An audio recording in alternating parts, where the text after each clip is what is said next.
হরে কৃষ্ণ, রাধে রাধে। আসছে আগামী 7ই জুন। আগামী 7ই জুন শনিবার শ্রী শ্রী পাণ্ডবা নির্জলা একাদশী।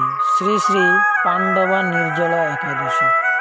পরদিন পারণ সকাল 5টা 11 হইতে সকাল 7টা 50 পর্যন্ত।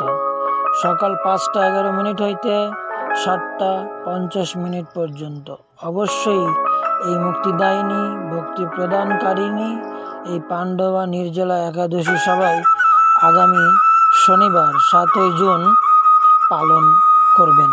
এবং যেহেতু এই পাণ্ডবা নির্জলা ব্রতের পালন খুব অল্প সময়, 5টা 11 থেকে 7টা 50 ভিতর, তো অবশ্যই সবাই সঠিক সময় পালন সম্পন্ন করবেন। হরে কৃষ্ণ, রাধে রাধে। জগৎগুরু শিল প্রভুপাদ কি জয়। হরে